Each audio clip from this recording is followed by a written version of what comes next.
I believe that relationships between people are one of the most powerful tools we have in the world. That when people trust each other, when they care about each other, and when they feel they belong together, so many things become possible. And my work is all around how do you make that possible? How do you help people trust each other? How do you help them relate to each other? And how do you create that sense of community?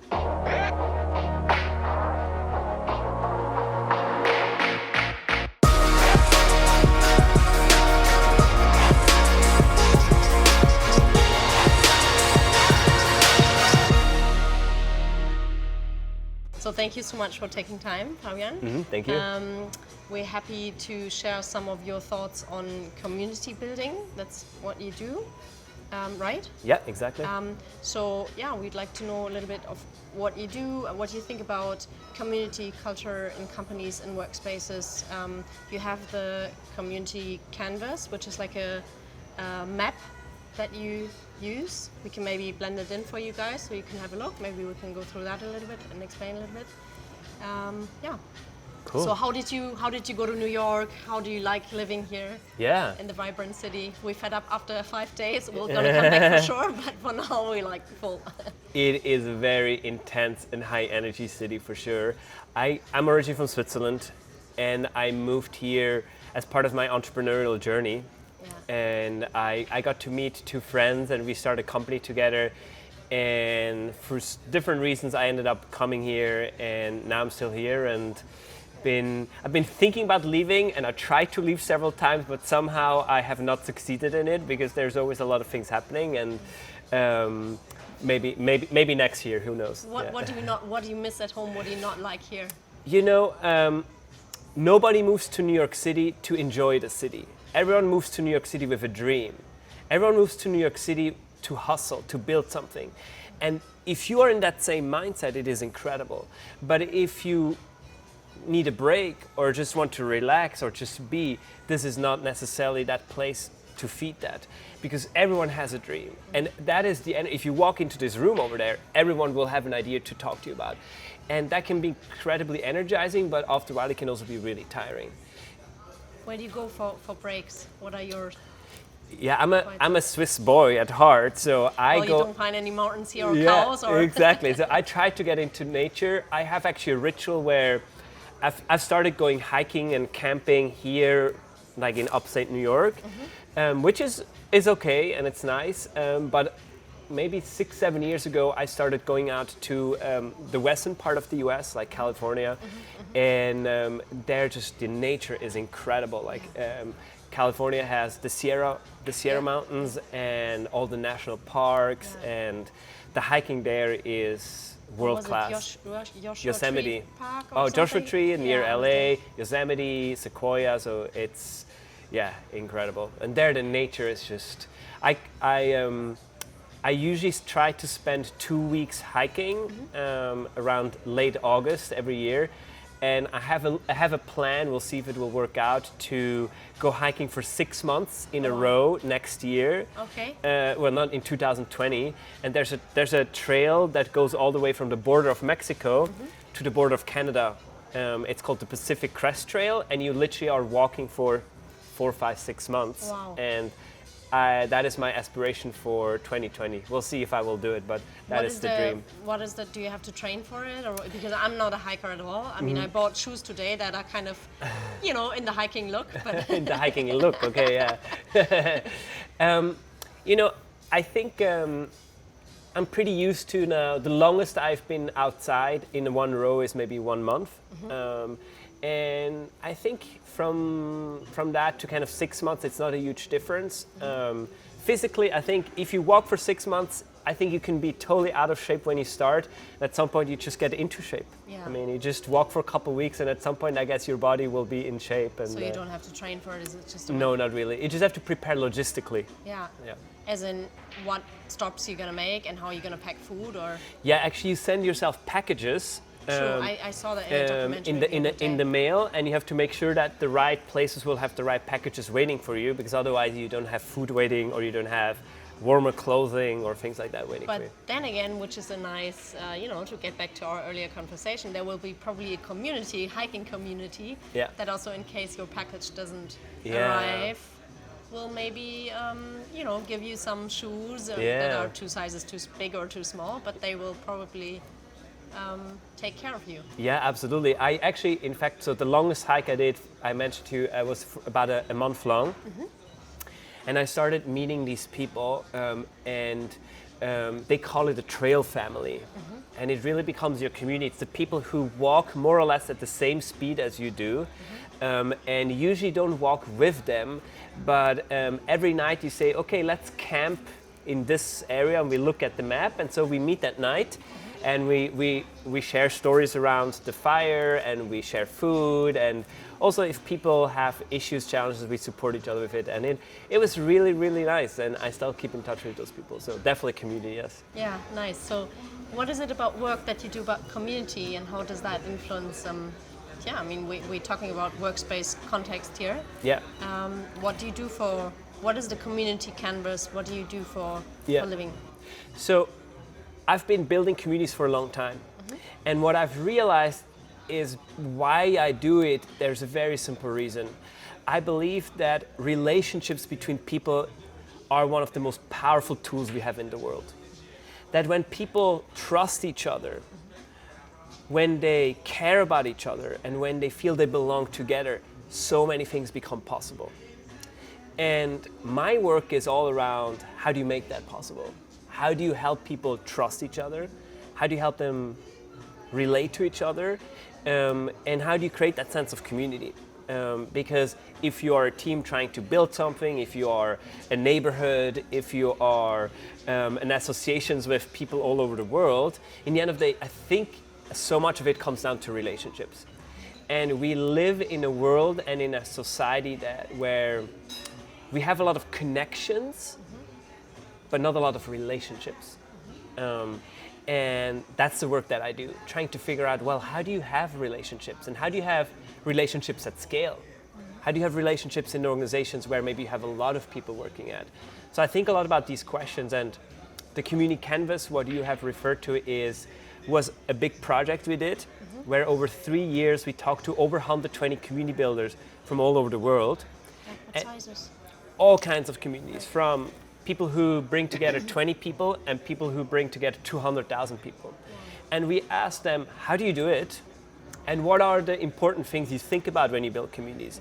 Because when we were building communities, there was no manual, there was no guidelines, we're just trying things. And so we've been trying to figure out, how can we support all these community builders out there? And based on all these conversations, we developed an open source framework called the Community Canvas. And that's been, I think, an incredible tool for us, and hopefully for other people, that they can follow to build more powerful, more meaningful communities. The canvas itself does not provide answers, but it provides questions. We've identified 17 themes that we think community builders think through. And so it's an open source PDF document on our website. You can just go and download it. What is your that's website? it. It's communitycanvas.org. Yeah. And what are 17 sort of topics you have to, or questions you're going to ask yourself? What are the most powerful ones that you think those are the ones that you really have to start with? Because I looked at it very, very briefly, and I know there's like the community probably in the middle, and then it's like built up in almost sort of layers around it. Yeah, exactly. So where do you start? Like, what are the questions you need to have answered? Like, Yeah. So we have three broad elements to the whole community canvas. At the core of it are questions of belief. Why does this exist, and what do we believe about, and what do we care about? Then on top of that, we have questions of experience. What actually happens in a community, and how do we get together? And then kind of as a structural element are questions of structure, of organizations. How are we organized? What is leadership? What is governance, etc.? And really at the core of it is the question, why and who? Like, there's this saying, you might have heard of this book, like, always start with the why. And from a community point of view, that is somewhat true, but the who is just as important, because who you have in your group will impact the group and will change it so much. So the why and the who is tremendously important. And we found in our work that a lot of groups, they have a sense of who they are, but they don't have it explicit. They've never written it down and they have a very hard time at communicating that. And that's one of the purposes we also built this community canvas. And in our work with working with different kinds of communities, with different organizations all over the world, we found that often that's where it comes down to. Kind of, does this community know why it actually exists? Does it know who it truly is for? And what is the value it's trying to create? And often like most organizations try to provide value to the community, kind of a top-down relationship. I am the organization, let me do something for the community. But the strongest communities don't operate like that. The strongest communities operate by providing value for each other. Where we don't go somewhere and then the group, we wait for someone to do things for us. The strongest groups are the ones where we take care of each other. Where I see, you have an issue, maybe your baby's not sleeping well at night, maybe I can do something for you. It's listening to each other, it's caring about each other. That's kind of at the core of strong communities. Which is kind of funny because we were talking to Claude, who's the, you might have heard of her, she's from Vayner Media, she's the chief of heart, chief of happiness. And I asked her like how do people, what are the sizes that companies need a chief of heart, a chief of happiness? And she said that, listen, it doesn't matter if you're 10 people, 100 people, 1,000 people, if people would just take more care of each other, have better relationships, then my job wouldn't even be needed. But people don't have the relationships. I think also, maybe because we get too distracted all the time, like we don't focus on each other anymore. We maybe put too much time in our surrounding, or why is this happening? Like, I think about that question a lot. I think there's a variety of factors. On the one hand, technology has made us gave us a feeling of connection, but it's actually a fake feeling of connection. We're constantly WhatsApping and emailing, and we're on Slack, but is that true connection or is that communication? I think those are two separate things. And then I think the other element is that so many of our organization or so many of the structures we have these days are either focused on the individual, the one, or then the whole, the whole organization, the whole company. The whole society, the whole nation. But there's so many layers in between how we have relationships, and we don't invest into them anymore. We don't invest necessarily into ongoing teams, into ongoing team structures, into ongoing cultures.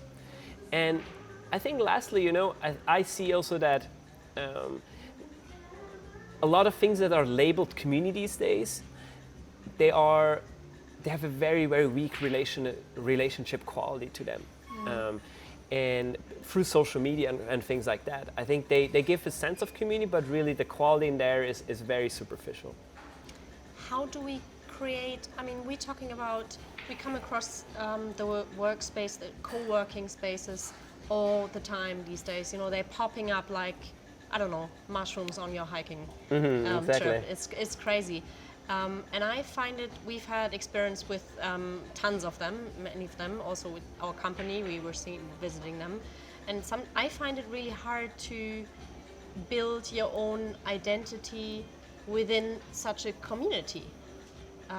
Your personal identity, you feel it hard? No, like our company identity, to be our own company in such a community. What are your experiences on like co-working spaces, communities? What are your thoughts on it? Yeah, my thoughts. I've actually not worked on a co-working space community myself, but I definitely have observed it a lot, and it seems to me that the successful co-working spaces all have strong community and strong culture, because often the physical space is not what makes the difference. It's the people and it's the connectedness of the people. And there's a couple like very, very basic thing I think that I've seen. For example, are you guys familiar with the Impact Hub network? Like a global community of they're like a global network of co-working spaces around social impact and social entrepreneurship. And so they have a simple thing where they have a host They have someone who feels in charge of hosting the community, someone who welcomes you in. And like a concierge sort of? Kind of a little bit, yeah. Kind of like a concierge who, like, someone who makes you feel welcome. Someone who, like, will make sure that you find entry points into the community. I think that's really beautiful.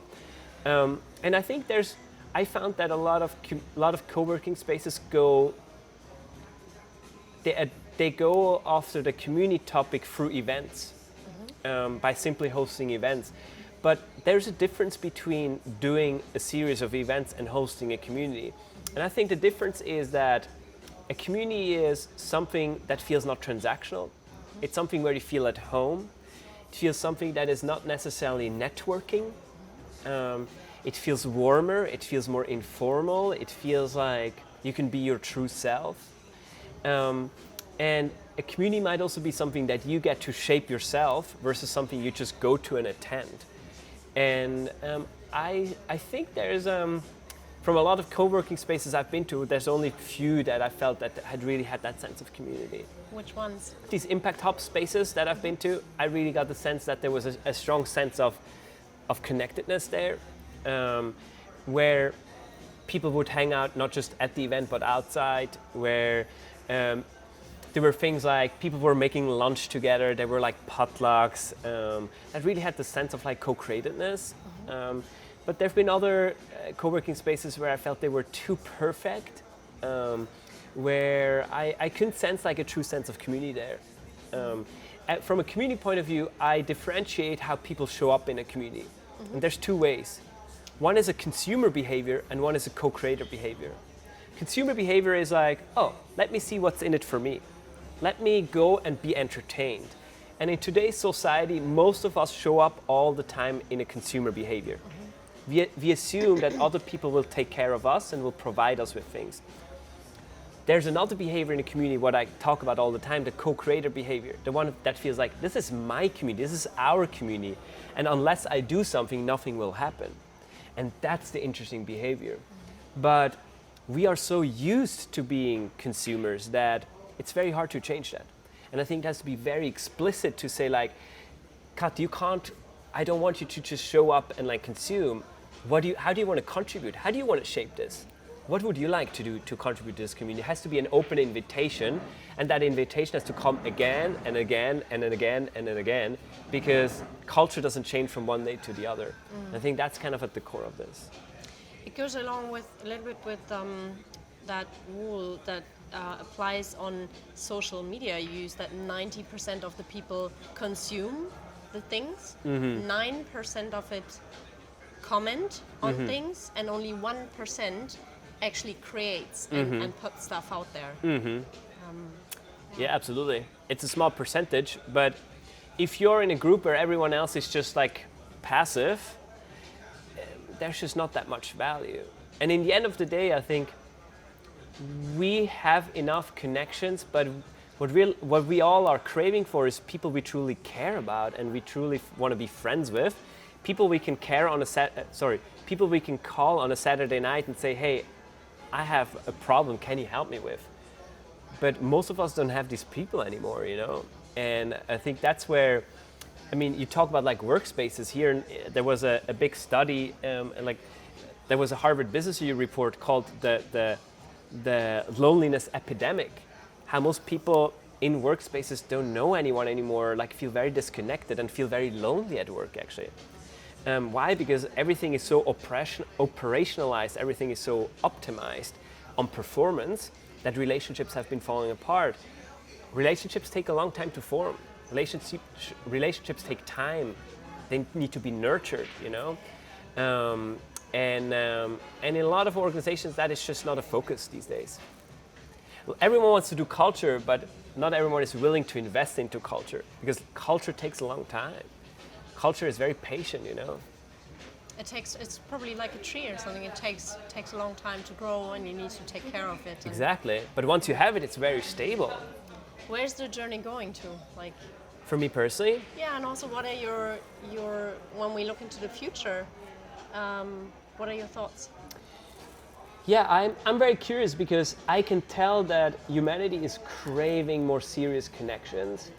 I think that workplaces play a very important role in that, and most have not understood the potential that is there.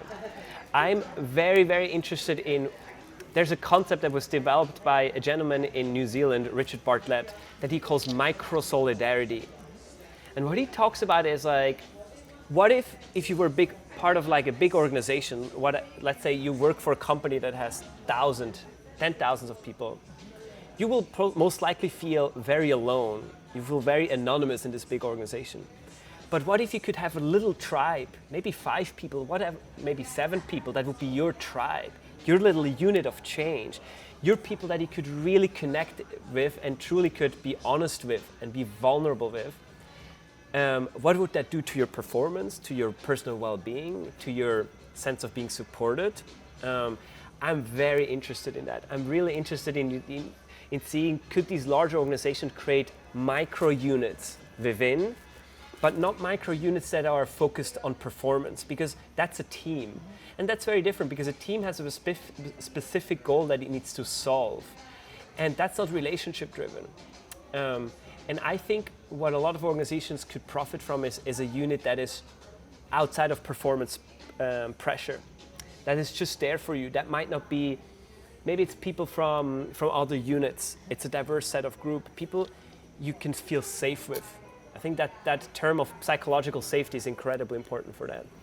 And so I'm very, very interested in that as a concept. And hopefully I do a lot of work with a foundation here in the US. And hopefully we're going to try a model like that over the next year. It's a small organization, they're like 200 people, but hopefully we get to try that. I mean, I don't know how grateful I am to have met you and you said all these things, because I try to tell the people all the time, like, listen, it's not a new work and workspace. It's not about 2 chairs in a room or some furniture or some nice colors or whatever. It's really about the relationship we have. It's room for relationship and room for communicating. Mm-hmm. So I love every single thing you said. What are the sizes we talk about in, like, what are ideal sizes in communities? Like, I've heard Laura at RGA saying the other day they broke up the 700 people here in New York in little teams of 100 people. What are your thoughts on team sizes? Are you familiar with the Dunbar number? Mm-hmm. So Dunbar number, 150 people, that's really the maximum you can just even like be in relationship with. Do you agree with that? Yeah, that's probably kind of like, that probably makes sense. I mean, my feeling is that I think of like concentric circles that kind of keep going bigger, and in true deep relationships, I don't think you can be with more than like 10 people. Then you can be a part of like your ecosystem can be maybe like 50 people, and then those ecosystems then can be part of something larger. But I think it's very important that you have somewhere a center where you feel it. Community and relationships are not something intellectual, they're something emotional. It's something like, unless you feel it here, it's not real, right? It's like, it's not like, oh yeah, we have a relationship. That's not a real thing. You gotta feel it, and it's very hard to feel 500 people, it's just emotionally speaking. So my sense is like the core has to be 5 to 10. That's manageable. I'm very inspired. Thank you so much for taking so much time. Is there something you would like to add that you think we haven't spoken about or something? Yeah, I think there's something around workplace and culture and engagement there. Mm-hmm. That I recently had a conversation with someone in a community I work with, in a workplace, and the person's feedback was really poignant. It really made me think. And he said that most of the workplace engagements right now feel like forced fun. It's supposed to be fun, but really from an employee engagement's point of view, it feels forced. It's like, let's go and do this. And I think there's a lot of like forcing people into these kind of like culture things. And what I feel like is missing is listening. Most organizations are not listening to their people. Most organizations are not willing to let their people actually shape it. And I think they're underestimating the gift that they have within their people. I think most organizations have way more talent and way more gifts among their people than they actually know. If we would just ask and listen. If you would ask and if you would trust them. Because I think most organizations say they trust their people, but they don't act like they trust their people. You know? I think most workplaces are not designed from a place of trust. I think they're designed from a place of control. And hierarchy. And hierarchy ego and power and what would an organization look like if it were designed from a place of trust? And for me, like, there's always like, the story that comes to mind is like from a person I admire greatly. His name is Jerry Mikulski. He lives in Portland, Oregon. He's an amazing community researcher. And he tells a story like, do you know how Wikipedia got started? It was not called Wikipedia, it was called Newpedia. It was the same idea. How can we like aggregate the world's knowledge and make it accessible on the internet? And what they did was that they had a different approach. They said, let's find the smartest experts and bring them together. And let's have them like create really good articles, and then let's have them peer reviewed and make sure they're really correct and check them so that they're correct. And they brought all these experts together and they had this like process, and after 1 year, how many articles do you think they posted? Too many. I don't know. I have no idea. Take a guess. Probably hundreds of thousands. 26. Oh. See? Because they had this like, they had all these checkpoints built in, and so what's the difference with Wikipedia? Wikipedia has millions and millions of articles, right? Yeah. What's the difference? There's this little button in the upper right corner that says edit, where anyone can go and click and edit. So they changed the system from one of control to make sure that like a few people can do something to one where anyone can contribute. Now, does Wikipedia sometimes has issues with like abuse? Absolutely, but it's the majority of contributors, majority of contributions actually legitimate. Yes, and that's why they were able to kind of create such a body of knowledge. And for me, I always think of this example when I think about organizations, because organizations act like the Newpedia. They act like we got to make sure that every single thing here is like checked and everything is perfect, whatnot. They don't act like a Wikipedia where they're like, okay, let anyone like contribute here. Let anyone like do culture. Let anyone do community. What would that look like? And I'm really, really interested in that example. So let's build more spaces based on trust on the employees. That is a very strong statement. I love that. Thank you so much. Thank you. Thank you so much. Have a good flight home. We will. I'm really hoping we'll get the chance when we come back to catch up again, because I'm thinking there's so many things we can talk about. Cool, yeah. If you liked this conversation, if you want more of these long interviews, let us know. Vote for it in the info card. Don't forget to subscribe to the channel. Don't forget to subscribe to your. Do you have a YouTube channel? No YouTube channel, no. No YouTube channel. Are you thinking about it, or? No, but we publish all our community research on a website called together.is. Okay. So can you subscribe for that, or how do you? Yeah, there's a newsletter for it. Yeah. There's a newsletter for it. Yeah. So subscribe to our channel, get that newsletter. I'm sure there's a million of information that you can benefit from. And thank you so much for listening.